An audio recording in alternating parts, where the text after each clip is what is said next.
പ്രിയമുള്ള ജനാധിപത്യ വിശ്വാസികളെ, തെരഞ്ഞെടുപ്പിൽ വയനാട് മണ്ഡലത്തിൽ ജനവിധി തേടുന്ന നമ്മുടെയൊക്കെ പ്രിയപ്പെട്ട പ്രിയങ്കാജി ഇവിടെ എത്തിച്ചേർന്നിരിക്കുകയാണ്.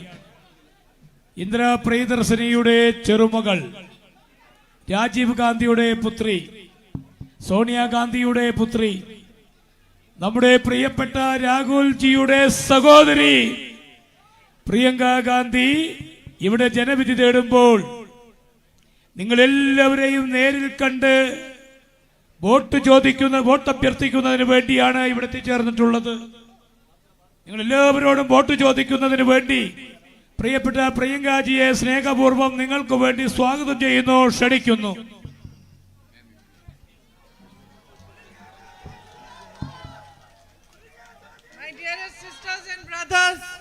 എന്റെ പ്രിയപ്പെട്ട സഹോദരി സഹോദരന്മാരെ, thank you for being here today and thank you for giving me this welcome filled with love and affection. ഇവിടെ വന്നതിന് ഞാൻ നിങ്ങളോട് നന്ദി പറയുന്നു. അത് മാത്രമല്ല, ഇത്രയും സ്നേഹവും ഇഷ്ടവും നിറഞ്ഞ ഒരു സ്വാഗതം നിങ്ങൾ എനിക്ക് നൽകിയതിനും ഞാൻ നിങ്ങളോട് നന്ദി പറയുകയാണ്.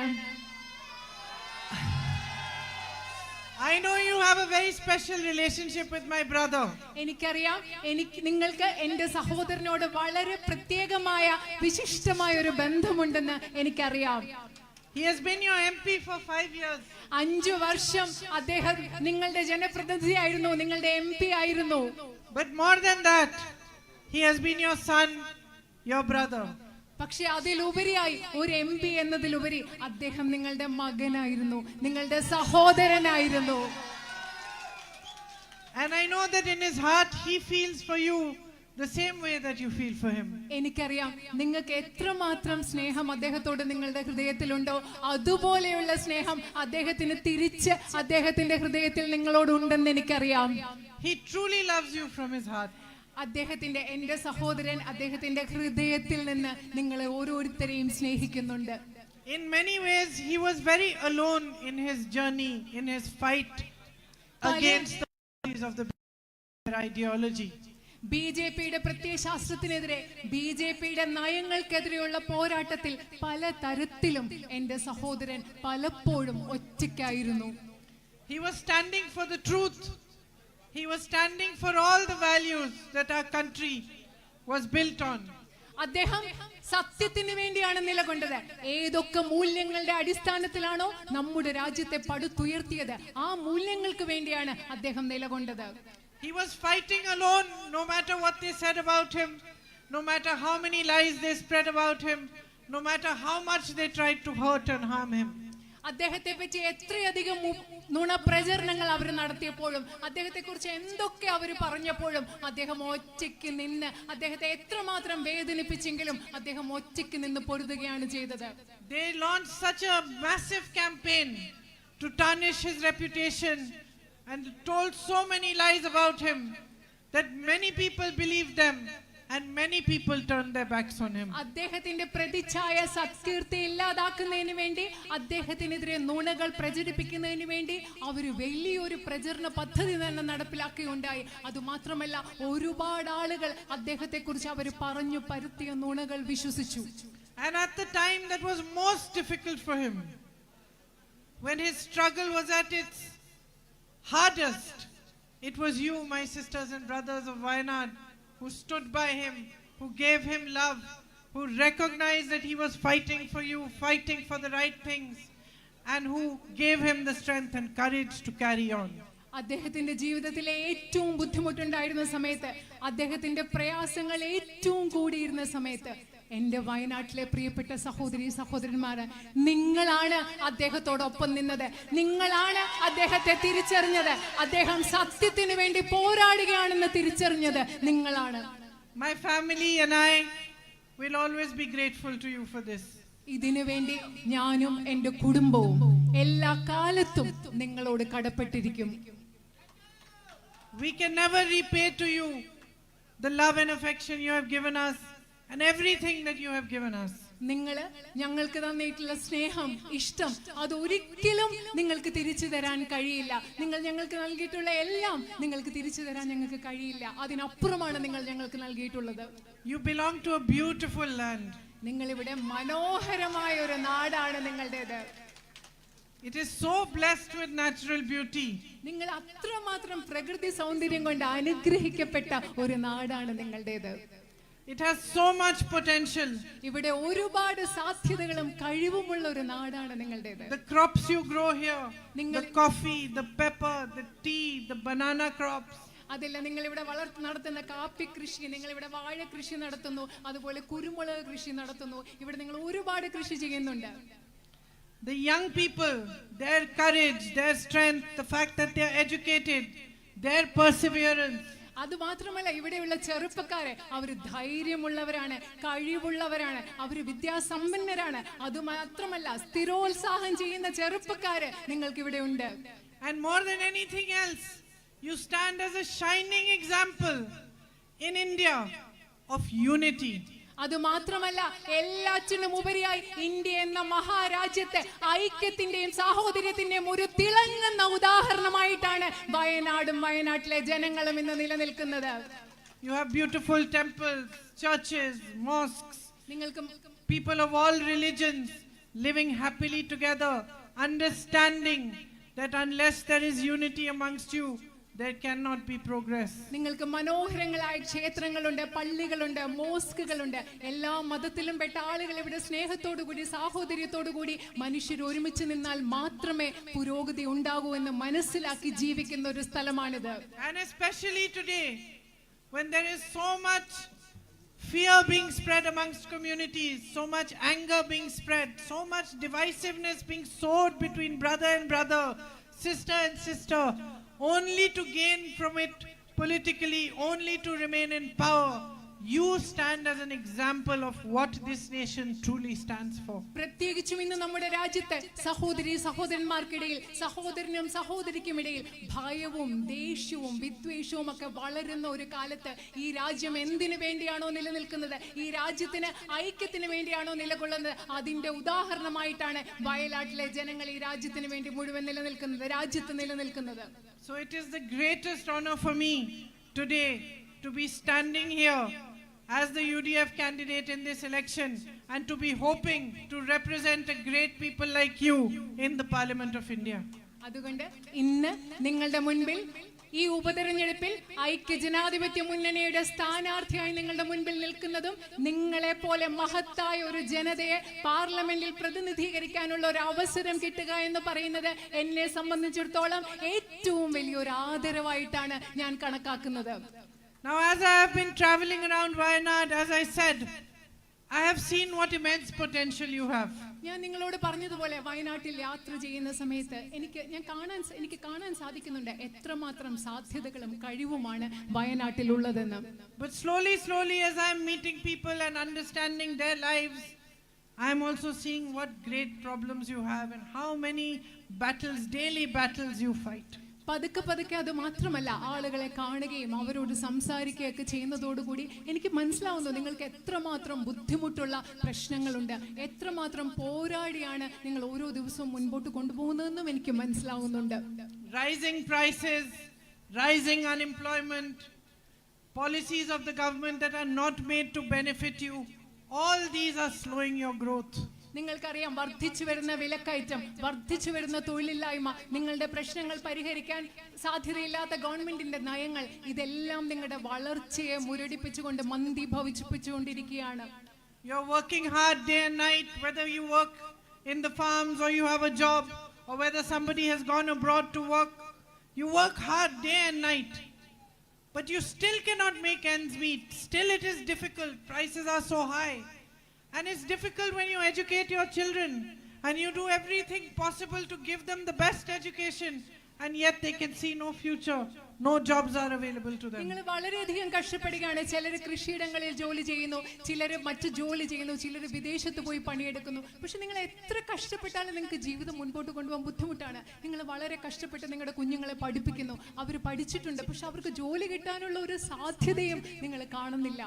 Here in this very area, you grow banana, and you know that the price of your crops keeps falling, and that deeply affects your produce and your farming. നിങ്ങൾക്കറിയാം, നിങ്ങൾ ഇവിടെ വാഴ കൃഷി നടത്തുന്നു, പക്ഷെ നിങ്ങളുടെ വിളയുടെ വില എപ്പോഴും കുറഞ്ഞുകൊണ്ടിരിക്കുകയാണ്. അത് നിങ്ങൾക്ക് വളരെയധികം ബുദ്ധിമുട്ടുണ്ടാക്കുന്നു. There is a scarcity of water. അതുപോലെ നിങ്ങൾക്ക് അതുപോലെ ജലക്ഷാമം, വെള്ളത്തിന്റെ ക്ഷാമം നിങ്ങൾ നേരിടുന്ന മറ്റൊരു പ്രശ്നമാണ്. And if you had a good irrigation infrastructure, how much better you could do. നിങ്ങൾക്ക് മെച്ചപ്പെട്ട ജലസേചന സൗകര്യങ്ങൾ, വെള്ളം ലഭ്യമാക്കാനുള്ള സൗകര്യങ്ങൾ ഉണ്ടെങ്കിൽ നിങ്ങൾക്ക് എത്ര നന്നായിട്ട് ഈ കാര്യങ്ങളൊക്കെ ചെയ്യാൻ സാധിക്കും. Farmers are having to take loans. കർഷകർക്ക് പലപ്പോഴും വായ്പ എടുക്കേണ്ടി വരുന്നു. But unfortunately the policies of the government waive loans for big business people. 16 lakh crores of rupees have been waived for them. But when it comes to farmers, neither do you get compensation when the rain destroys your crop, or if your crops are destroyed due to man-animal conflict, nor are your loans waived. നിങ്ങൾ പലപ്പോഴും വായ്പ എടുക്കേണ്ടി വരുന്നു. പക്ഷേ ഈ രാജ്യത്തെ നയങ്ങൾ എങ്ങനെയാണ്? അതിസമ്പന്നരായ ബിസിനസ്സുകാരുടെ, വ്യവസായികളുടെ 16 ലക്ഷം കോടി രൂപ വരുന്ന കടമാണ് എഴുതി തള്ളിയത്. പക്ഷേ മഴ കൊണ്ടോ വന്യജീവി സംഘർഷം കൊണ്ടോ വന്യജീവികൾ നിങ്ങളുടെ വിളകൾ നശിപ്പിക്കുമ്പോഴോ നിങ്ങൾക്ക് ആവശ്യമായ നഷ്ടപരിഹാരം ഈ രാജ്യത്തെ കർഷകർക്ക് നൽകാൻ ഗവൺമെന്റ് തയ്യാറാവുന്നില്ല. Almost 2,000 farmers here itself have got bank notices because they are unable to pay back the loans that they have taken. നിങ്ങൾക്കറിയോ, നിങ്ങളുടെ ഈ സ്ഥലത്ത് തന്നെ ഏകദേശം 2000-ഓളം കർഷകർക്ക് വായ്പ തിരിച്ചടയ്ക്കാൻ പറ്റാതെ ബാങ്കിൽ നിന്ന് നോട്ടീസ് വന്നിട്ടുണ്ട്. The man-animal conflict is a huge problem for you. I know, I've just met, in the last place I just met a lady whose husband had been killed by an elephant. നിങ്ങൾക്കറിയാം, മനുഷ്യ വന്യജീവി സംഘർഷം നിങ്ങൾക്ക് വലിയൊരു പ്രശ്നമാണ്. ഞാൻ ഇങ്ങോട്ട് വരുന്നതിന് മുമ്പ് കുറച്ച് നാൾ മുമ്പ് കാട്ടാനയിൽ കൊല്ലപ്പെട്ട മനുഷ്യന്റെ ഭാര്യയെ, ആ സ്ത്രീയെ ഞാൻ കാണുകയുണ്ടായി. And I believe that in the last year 60 cattle in this area itself have been killed by animals. നിങ്ങൾക്കറിയാം, കഴിഞ്ഞ 60ഓളം കന്നുകാലികളെ ഈ പ്രദേശത്ത് തന്നെ വന്യമൃഗങ്ങൾ വന്ന് കൊന്നിട്ടുണ്ടെന്നുള്ള കാര്യവും എനിക്കറിയാം. So we need to find solutions that protect the jungles, protect the animals, but protect you first and foremost. അതുകൊണ്ട് നമുക്ക് പ്രകൃതിയെ സംരക്ഷിക്കണം, വന്യമൃഗങ്ങളെ സംരക്ഷിക്കണം. പക്ഷെ അതിലെല്ലാം ഉപരിയായി നിങ്ങളെ സംരക്ഷിക്കാനുള്ള പരിഹാരങ്ങൾ നമുക്ക് ഇവിടെ ഉണ്ടാവേണ്ടതുണ്ട്. And protect your lands. അതുമാത്രമല്ല, നിങ്ങളുടെ ഭൂമിയെയും സംരക്ഷിക്കണം. We have to work together to find these solutions. ഇതിനൊക്കെ പരിഹാരം ഉണ്ടാക്കാൻ വേണ്ടി നമുക്ക് ഒരുമിച്ച് പ്രവർത്തിക്കേണ്ടതുണ്ട്. You should not be dealing with a government that does not work together with you, does not cooperate, does not consult you. Today there is a buffer zone that has been declared. Numerous settlements have gone into those buffer zones, but nobody has even consulted people who are living in those settlements. Suddenly from one day to another, all the rules have changed for them, and they have to adjust and adapt to being part of the buffer zone. നിങ്ങളോട് ചർച്ച ചെയ്യാത്ത, നിങ്ങളോട് സഹകരിക്കാത്ത ഒരു ഗവൺമെന്റിനോട് ചേർന്ന് പ്രവർത്തിക്കേണ്ട ആവശ്യം നിങ്ങൾക്കുണ്ടാകരുത്. പ്രത്യേകിച്ച് ഉദാഹരണത്തിന്, പെട്ടെന്ന് ഇവിടെ ബഫർ സോണുകൾ പ്രഖ്യാപിക്കുകയാണ്, പെട്ടെന്ന് നിങ്ങളുടെ ഗ്രാമത്തിൽ അതിൽ വരികയാണ്, പുതിയ നിയമങ്ങൾ ഉണ്ടാവുകയാണ്. ഇതൊന്നും നിങ്ങളോട് ചർച്ച ചെയ്യാതെയാണ് ഇവിടെ നടന്നുകൊണ്ടിരിക്കുന്നത്. And everywhere I go, everywhere the demand for the medical college comes up. അതുമാത്രമല്ല, ഞാൻ എവിടെ പോയാലും മെഡിക്കൽ കോളേജിന് വേണ്ടിയുള്ള ആവശ്യമാണ് നിങ്ങളിൽ നിന്ന് മുൻപായി വരുന്നത്. Now Rahul ji fought hard for this medical college. ഈ മെഡിക്കൽ കോളേജിന് വേണ്ടി രാഹുൽ ജി വളരെ ശക്തമായിട്ട് പോരാടുകയുണ്ടായി. And finally the government said, okay, we will convert the hospital into a medical college. They put up a board. പക്ഷെ അവസാനം എന്താ സംഭവിച്ചത്? Government പറഞ്ഞു, ഞങ്ങൾ ഈ ഹോസ്പിറ്റലിനെ ഒരു മെഡിക്കൽ കോളേജ് ആക്കി മാറ്റാം. എന്നിട്ട് അവിടെ മെഡിക്കൽ കോളേജ് എന്ന് ഒരു ബോർഡ് വെച്ചു. But they still have not given you any facilities of a medical college. പക്ഷെ മെഡിക്കൽ കോളേജ് എന്നൊരു ബോർഡ് വെച്ചതല്ലാതെ മെഡിക്കൽ കോളേജിന് വേണ്ട ഒരു സൗകര്യങ്ങളും നിങ്ങൾക്ക് ആ ഗവൺമെന്റ് നൽകിയിട്ടില്ല. And so that is a fight that has to continue, and I will continue that fight for you. നിങ്ങളുടെ മെഡിക്കൽ കോളേജിനുള്ള പോരാട്ടം എന്ന് പറയുന്നത് തുടരേണ്ട പോരാട്ടമാണ്. ആ പോരാട്ടം നിങ്ങൾക്ക് വേണ്ടി ഞാൻ തുടരുമെന്ന് നിങ്ങളോട് പറയുന്നു. And related to that is also the night ban. അതിനോട് ബന്ധപ്പെട്ടതുള്ളതാണ് രാത്രികാല യാത്രാ നിരോധനം. Because you cannot continue in this situation where somebody in the family falls sick. You neither have the facilities in your area nor can you reach another area. കാരണം നിങ്ങൾക്ക് ഈ സാഹചര്യത്തിൽ എങ്ങനെയാണ് തുടരാൻ പറ്റുക? നിങ്ങളുടെ വീട്ടിൽ ആർക്കെങ്കിലും അസുഖം ഉണ്ടായി, നിങ്ങൾക്ക് ഇങ്ങോട്ട് പോകാൻ പറ്റില്ല. അതുപോലെ തന്നെ നിങ്ങൾക്ക് ഇവിടെ അവരെ ചികിത്സിക്കാനുള്ള സൗകര്യം നിങ്ങളുടെ നാട്ടിൽ ലഭ്യവുമല്ല. It is a tragedy that in this day and age people die because they cannot reach a medical facility. ശരിക്കും ഇന്നത്തെ കാലത്ത് മെച്ചപ്പെട്ട ഒരു ആരോഗ്യ സംവിധാനങ്ങളുള്ള ഒരു ആശുപത്രിയിൽ എത്താൻ കഴിയാതെ ജനങ്ങളും ആളുകളും മരിച്ചു പോകുന്നു എന്ന് പറയുന്ന ഇന്നത്തെ കാലത്ത് ഒരു വലിയ ദുരന്തമാണ്. So these are the fights which we have to continue to fight together. ഇതൊക്കെ നമ്മൾ ഒരുമിച്ച് മുൻപോട്ട് കൊണ്ടുപോകേണ്ട പോരാട്ടങ്ങളാണ് ഈ പറഞ്ഞ പോരാട്ടങ്ങൾ എന്നത്. And I want to raise your voice in parliament on every other platform for these fights. ഈ പോരാട്ടങ്ങൾക്ക് വേണ്ടി നിങ്ങളുടെ ഈ പോരാട്ടങ്ങൾക്ക് വേണ്ടി നിങ്ങളുടെ ശബ്ദം ഇന്ത്യൻ പാർലമെന്റിൽ മാത്രമല്ല സാധ്യമായ എല്ലാ വേദികളിലും ഉയർത്താൻ എനിക്ക് ആഗ്രഹമുണ്ട്. But at the same time we also have to have a vision of our own for the future of Wayanad. അത് മാത്രമല്ല അതേ സമയം തന്നെ നമുക്ക് എല്ലാവർക്കും വയനാടിന്റെ ഭാവിയെ പറ്റി ഒരു കാഴ്ചപ്പാട്, ഒരു ദർശനം ഉണ്ടാവേണ്ടതുണ്ട്. Food processing can be a big thing. ഇവിടെ ഭക്ഷ്യ സംസ്കരണം എന്ന് പറയുന്നത് വയനാട്ടിൽ ഒരു വലിയ കാര്യമാകാം. Strengthening the agricultural sector, having good food processing units, marketing your crops properly so that all these beautiful things you're growing can reach every end of the world and you can fully benefit from them. നിങ്ങളുടെ കാർഷിക മേഖലയിൽ കൂടുതൽ ശക്തിപ്പെടുത്തണം. ഇവിടെ കൂടുതൽ വിപണിയിലേക്ക് എത്തിക്കാനുള്ള സാധ്യതകൾ ഉണ്ടാവണം. ഭക്ഷ്യ സംസ്കരണത്തിനുള്ള സംവിധാനങ്ങൾ ഉണ്ടാകണം. അതുമൂലം വയനാട്ടിൽ നിങ്ങൾ ഉൽപ്പാദിപ്പിക്കുന്ന ഉൽപ്പന്നങ്ങൾ ലോകം മുഴുവൻ എത്തിക്കാനുള്ള സംവിധാനങ്ങൾ നമുക്കുണ്ടാവണം. The dairy sector can be strengthened. അതുപോലെ തന്നെ നമ്മുടെ ക്ഷീര മേഖല അതിനെ ശക്തിപ്പെടുത്താൻ നമുക്ക് സാധിക്കും. Dairy workers can be included in Manrega. അതുപോലെ തൊഴിലുറപ്പ് പദ്ധതിയുടെ ഭാഗമായിട്ട് നമുക്ക് ക്ഷീര കർഷകരെ അതിൽ ഉൾപ്പെടുത്താൻ സാധിക്കണം. The tourism sector can gain so much strength here. ഇവിടെ അതുപോലെ തന്നെ നിങ്ങളുടെ വിനോദസഞ്ചാര മേഖലയെ നമുക്ക് ഒരുപാട് ശക്തിപ്പെടുത്താൻ സാധിക്കും. If we improve the infrastructure, we improve the publicity to Wayanad, we show the world what a beautiful place it is. ഇവിടുത്തെ അടിസ്ഥാന സൗകര്യങ്ങൾ വികസിപ്പിച്ചാൽ, വയനാടിന് കൂടുതൽ പ്രചാരം കൊടുത്താൽ, ലോകത്തിന് വയനാട് എന്താണെന്ന് കാണിച്ചു കൊടുത്താൽ നമുക്ക് ഇവിടുത്തെ വിനോദസഞ്ചാര മേഖലയെ ശക്തിപ്പെടുത്താൻ സാധിക്കും. And explore the possibilities for eco-tourism, spiritual tourism.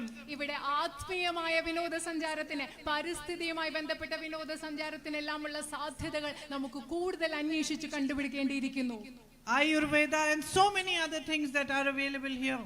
ഇവിടെ ആയുർവേദയും അതുപോലെ മറ്റനേകം കാര്യങ്ങൾ ഇവിടെ ലഭ്യമാണ്. ഇതൊക്കെ നമുക്ക് അന്വേഷിക്കണം, അത് കൂടുതൽ അതിൽ പ്രവർത്തിക്കണം. The tribal community of Wayanad is its soul, its strength. വയനാടിന്റെ ആത്മാവ് എന്ന് പറയുന്നത്, വയനാടിന്റെ ശക്തി എന്ന് പറയുന്നത് ഇവിടുത്തെ ആദിവാസി സമൂഹമാണ്. But access to healthcare, access to education is worst in the tribal areas. പക്ഷേ നമുക്കറിയാം ആദിവാസി മേഖലകളിലാണ് വിദ്യാഭ്യാസ സ്ഥാപനങ്ങൾക്ക് അതുപോലെ ആരോഗ്യ സംവിധാനങ്ങൾക്ക് എല്ലാമുള്ള പ്രവേശനം ഏറ്റവും പരിമിതമായിട്ടുള്ളത്, കുറവായിട്ടുള്ളത് ആദിവാസി മേഖലകളിലാണ്. They are still struggling for the basic issues: drinking water, access to any healthcare facility, access to good schools. ആരോഗ്യ സംവിധാനം, കുടിവെള്ളം, അതുപോലെ നല്ല സ്കൂളുകൾ, ഇങ്ങനെ പോലെയുള്ള അടിസ്ഥാന പ്രശ്നങ്ങൾക്ക് വേണ്ടി ഇന്നും ഇവിടുത്തെ ആദിവാസി ജനത ബുദ്ധിമുട്ടിക്കൊണ്ടിരിക്കുകയാണ്. My brother worked for the upgradation of the PHCs. അവിടുത്തെ പ്രാഥമിക ആരോഗ്യ കേന്ദ്രങ്ങളെ ഉയർത്തുന്നതിന് വേണ്ടി എന്റെ സഹോദരൻ പരിശ്രമിക്കുകയുണ്ടായി. And made mobile vans available in those areas. ആ പ്രദേശങ്ങളിലൊക്കെ അദ്ദേഹം മൊബൈൽ വാനുകൾ ആരംഭിച്ചു. But there's so much more that we still have to do. പക്ഷേ ഇനിയും നമുക്ക് അവിടെ ചെയ്യേണ്ടതായിട്ട് ഒരുപാട് കാര്യങ്ങളുണ്ട്. And I would like to continue his work. അദ്ദേഹം എന്റെ സഹോദരൻ ചെയ്ത പ്രവർത്തികൾ എനിക്ക് തുടരണം. ഞാനത് തുടരാൻ ആഗ്രഹിക്കുകയാണ്. So these are the many problems that you face. ഇതൊക്കെയാണ് നിങ്ങൾ നേരിടുന്ന പല പ്രധാനപ്പെട്ട പ്രശ്നങ്ങളും. And yet if anybody has the potential, the strength and the courage and resilience to face these problems, overcome them and create a new future for themselves, it is you. ഇത്രയും പ്രശ്നങ്ങൾ നേരിടുന്നെങ്കിലും ആർക്കെങ്കിലും ഈ പ്രശ്നങ്ങളെ നേരിടാനുള്ള കരുത്തും ധൈര്യവും, മുൻപുള്ള പോലെയുള്ള പഴയ അവസ്ഥയിലേക്ക് തിരിച്ചുവിടാനുള്ള ധൈര്യവും, ഇതിനെ അതിജീവിക്കാനുള്ള ധൈര്യവും ഒക്കെ ആർക്കുണ്ടെങ്കിൽ അത് ഇവിടെയുള്ളവർക്കാണ്, വയനാട്ടിലെ നിങ്ങളായ ജനങ്ങൾക്കാണുള്ളത്. When Rahul and I visited the landslide areas a few months back, where there was that massive devastation, അവിടെ വലിയ നാശം നടന്ന, ഇവിടെ കുറച്ച് മാസങ്ങൾക്ക് മുമ്പ് വലിയ മണ്ണിടിച്ചിലും ഉരുൾപൊട്ടലും നടന്ന പ്രദേശങ്ങൾ രാഹുലും ഞാനും സന്ദർശിച്ചപ്പോൾ we saw terrible pain and hardship. വളരെയധികം അതിദാരുണമായ വേദന, മുറിവുകൾ ഞങ്ങൾ ഇവിടെ കണ്ടു. And both him and I are not new to seeing these kind of things. We have traveled across the country, seen people in terrible pain, seen natural disasters, all sorts of things. ഞാനും എൻ്റെ സഹോദരനും ഇങ്ങനത്തെ വേദനയൊന്നും ആദ്യമായിട്ടല്ല കാണുന്നത്. ഞങ്ങൾ ഈ രാജ്യം മുഴുവൻ സഞ്ചരിക്കുമ്പോൾ പല സ്ഥലങ്ങളിലും ഇതുപോലെ പ്രകൃതി ദുരന്തങ്ങളും മനുഷ്യർ നേരിടുന്ന ബുദ്ധിമുട്ടുകളും ഒക്കെ ഞങ്ങൾ ഒരുപാട് കണ്ടിട്ടുണ്ട്. But I remember that day when we went back home, we were both very quiet. അന്ന് ഞാൻ ഓർക്കുകയാണ്, അന്ന് ഇവിടെ വന്നിട്ട് ഞങ്ങൾ രണ്ടുപേരും തിരിച്ചു വീട്ടിൽ പോയ ദിവസം ഞങ്ങൾ രണ്ടുപേരും നിശബ്ദമായിട്ട് ശാന്തമായിട്ടിരിക്കുകയായിരുന്നു. What we saw was horrible. കാരണം ഞങ്ങൾ കണ്ടത് അതിദാരുണമായ കാര്യങ്ങളായിരുന്നു അന്ന് ഞങ്ങൾ കണ്ടത്. I will never forget one little boy who lost his entire family. കുടുംബത്തിലെ എല്ലാ അംഗങ്ങളെയും നഷ്ടപ്പെട്ട ഒരു കൊച്ചു ആൺകുട്ടിയെ, ആ കുട്ടിയെ ഞാൻ ഒരിക്കലും മറക്കില്ല. And he was crying, almost fainting, telling us that he tried to hold on to his mother for hours, but she got swept away. ആ കുഞ്ഞ് കരഞ്ഞുകൊണ്ട് ഏകദേശം ബോധം കെട്ട് വീണ ആ കുഞ്ഞ് പറയായിരുന്നു, അമ്മയെ നഷ്ടപ്പെടുമ്പോൾ അമ്മ ഇങ്ങനെ മണിക്കൂറുകൾ ചേർത്ത് പിടിച്ച് നിൽക്കായിരുന്നു, പക്ഷെ ആ അമ്മ ഒഴുകിപ്പോയ കാര്യം ആ കുഞ്ഞ് പറയായിരുന്നു. I met a girl the age of my daughter whose entire family had been washed away. എൻ്റെ മോളുടെ പ്രായമുള്ള ഒരു പെൺകുട്ടിയെ ഞാൻ കണ്ടു. ആ കുടുംബാംഗങ്ങളെല്ലാം നഷ്ടപ്പെട്ടു പോയ ഒരു പെൺകുട്ടിയെ ഞാൻ കണ്ടു. No one was left. ആ കുഞ്ഞിന് ആരും ഉണ്ടായിരുന്നില്ല, കുടുംബത്തിലെ ആരും അവശേഷിച്ചില്ല. I met an old grandmother who was all alone, nobody to look after her. ഒരു പ്രായമായ മുത്തശ്ശിയെ ഞാൻ കണ്ടു, ഒറ്റയ്ക്കായി പോയി, നോക്കാൻ ആരും ഇല്ലാത്തൊരു മുത്തശ്ശിയെ ഞാൻ അവിടെ കണ്ടു. A little 13-year-old boy who lost all his friends. ഒരു 13 വയസ്സുള്ള ആൺകുട്ടി, എല്ലാ കൂട്ടുകാരെയും നഷ്ടപ്പെട്ട ഒരു 13 വയസ്സുള്ള ആൺകുട്ടി. He was crying, saying, I have no friends left. എനിക്ക് ഒരു കൂട്ടുകാരെ ഇല്ല എന്ന് പറഞ്ഞിട്ട് ആ കുട്ടി കരയായിരുന്നു. And yet what struck both Rahul and me was the way in which you came together to help each other. പക്ഷേ ഈ സാഹചര്യത്തിൽ എന്നെ മനസ്സിൽ ബാധിച്ച് ചിന്തിപ്പിച്ച ഒരു കാര്യം, നിങ്ങൾ എങ്ങനെയാണ് ഈ സാഹചര്യത്തിൽ ഒരുമിച്ച് വന്ന് പരസ്പരം സഹായിച്ചു എന്ന കാര്യമാണ് ഞങ്ങളെ സ്പർശിച്ചത്. Even these little children, the old grandmothers, the people who had lost everything were dignified. അത് മാത്രമല്ല, ഈ കൊച്ചു കുട്ടികള്, ഈ മുത്തശ്ശിമാര്, ജീവിതത്തിൽ എല്ലാം നഷ്ടപ്പെട്ട ഈ മനുഷ്യരെ എത്ര അന്തസ്സോടുകൂടിയാണ് ആ സാഹചര്യത്തെ നേരിട്ടത്. They were strong. അവര് ധൈര്യത്തോടെയായിരുന്നു ഇരുന്നത്. And they were held close by your community. നിങ്ങളെന്ന് പറയുന്ന ഈ സമുദായം, ഈ വയനാട്ടിലെ ജനങ്ങളെല്ലാം ഒരുമിച്ച് ഈ സമൂഹം അവരെ ചേർത്ത് പിടിച്ചു. Nobody was asking, are you Christian? Are you Muslim? Are you Hindu? Nobody was asking. ആരും അങ്ങോട്ടും ഇങ്ങോട്ടും ചോദിച്ചില്ല, നിങ്ങൾ ക്രിസ്ത്യാനിയാണോ, നിങ്ങൾ ഹിന്ദു ആണോ, നിങ്ങൾ മുസ്ലിം ആണോ എന്ന് ആരും ചോദിച്ചില്ല. Everybody, every housewife, every doctor, every teacher, every single person in that community was doing whatever they could to help. എല്ലാവരും, ഒരു ഡോക്ടർ ആവട്ടെ, ടീച്ചർ ആകട്ടെ, ഒരു വീട്ടമ്മയാകട്ടെ, ഈ സമൂഹത്തിലുള്ള എല്ലാവരും അങ്ങോട്ടും ഇങ്ങോട്ടും പരസ്പരം സഹായിക്കാൻ സാധ്യമായതൊക്കെ ചെയ്യുകയായിരുന്നു. And I thought to myself, what a shining example of what a people, what a community can do if they stand together with each other. ഞാൻ ശരിക്കും എന്നോട് ആലോചിക്കുകയായിരുന്നു, ഒരുമിച്ച് നിൽക്കുകയാണെങ്കിൽ പരസ്പരം സ്നേഹത്തോടുകൂടി പരസ്പരം എല്ലാവർക്കും വേണ്ടി മനുഷ്യർ ഒരുമിച്ച് നിൽക്കുന്ന ഒരു സമൂഹത്തിന്റെ ഇതിലും നല്ല തിളക്കമുള്ള മറ്റൊരു ഉദാഹരണം ഏതാണ് കാണാൻ സാധിക്കുക എന്ന് ഞാൻ സ്വയം ആലോചിക്കുകയായിരുന്നു. So you have that spirit inside you that every Indian is proud of. നിങ്ങളുടെ ഉള്ളിൽ ഇന്ത്യയിലെ ഓരോ വ്യക്തിക്കും നിങ്ങളെക്കുറിച്ച് അഭിമാനിക്കാവുന്ന ഒരു ചൈതന്യം വയനാട്ടുകാരായ നിങ്ങളുടെ ഉള്ളിലുണ്ട്. And I am proud, I am honored, and I am grateful that I have got this opportunity to stand for election from here. ഇവിടെ നിന്ന് ഒരു തെരഞ്ഞെടുപ്പിൽ മത്സരിക്കാനുള്ള ഒരു അവസരം എനിക്ക് കിട്ടിയതിൽ എനിക്ക് അഭിമാനമുണ്ട്. അത് എനിക്കുള്ള ആദരവാണ്. അതിനുവേണ്ടി ഞാൻ നിങ്ങളോട് കടപ്പെട്ടിരിക്കുന്നു. I am proud to be a part of your family. നിങ്ങളുടെ കുടുംബത്തിന്റെ ഭാഗമാകാൻ എനിക്ക് അഭിമാനമുണ്ട്. Grateful for the honesty and the love with which you are receiving me and welcoming me everywhere. നിങ്ങൾ ഏത് സത്യസന്ധതയോടുകൂടി ഏത് സ്നേഹത്തോടുകൂടിയാണ് എന്നെ സ്വീകരിക്കുന്നത്, അതിന് ഞാൻ നിങ്ങളോട് നന്ദിയുള്ള ആളാണ്. And I want to tell you from my heart to yours, I will not let you down. ഞാൻ എൻ്റെ ഹൃദയത്തിൽ നിന്ന് നിങ്ങളുടെ ഹൃദയങ്ങളോട് പറയാൻ ആഗ്രഹിക്കുന്നു, ഞാൻ ഒരിക്കലും നിങ്ങളെ നിരാശപ്പെടുത്തില്ല എന്ന് പറയാൻ ആഗ്രഹിക്കുന്നു. You will not feel my brother's absence. നിങ്ങൾക്ക് എൻ്റെ സഹോദരന്റെ അസാന്നിധ്യം ഒരിക്കലും നിങ്ങൾക്ക് അനുഭവപ്പെടില്ല. And I will come to as many of your houses as possible. I will reach out to as many of you as possible. And I will understand your problems. I will stand side by side with you in your sadness, in your happiness, in your struggles. I will fight for you. എനിക്ക് പറ്റുന്നിടത്തോളം ഞാൻ നിങ്ങളുടെ വീടുകളിൽ വരും. നിങ്ങളോട് വന്ന് എനിക്ക് സംസാരിക്കണം. നിങ്ങളുടെ പ്രശ്നങ്ങൾ എന്താണെന്ന് എനിക്ക് മനസ്സിലാക്കണം. നിങ്ങളുടെ സുഖത്തിൽ, നിങ്ങളുടെ സന്തോഷങ്ങളിൽ, നിങ്ങളുടെ ബുദ്ധിമുട്ടുകളിൽ, നിങ്ങളുടെ കഷ്ടപ്പാടുകളിൽ നിങ്ങളോട് ഒരുമിച്ച് എനിക്ക് നിൽക്കണം. Thank you very much for listening to me today and for being here. ഇവിടെ വന്നതിനും എന്നെ കേട്ടതിനും ഞാൻ നിങ്ങളോട് വളരെയധികം നന്ദി പറയുന്നു. I'll come back soon and see you again. ഞാൻ വേഗം തിരിച്ചു വന്ന് നിങ്ങളെ വീണ്ടും കാണാം. നന്ദി.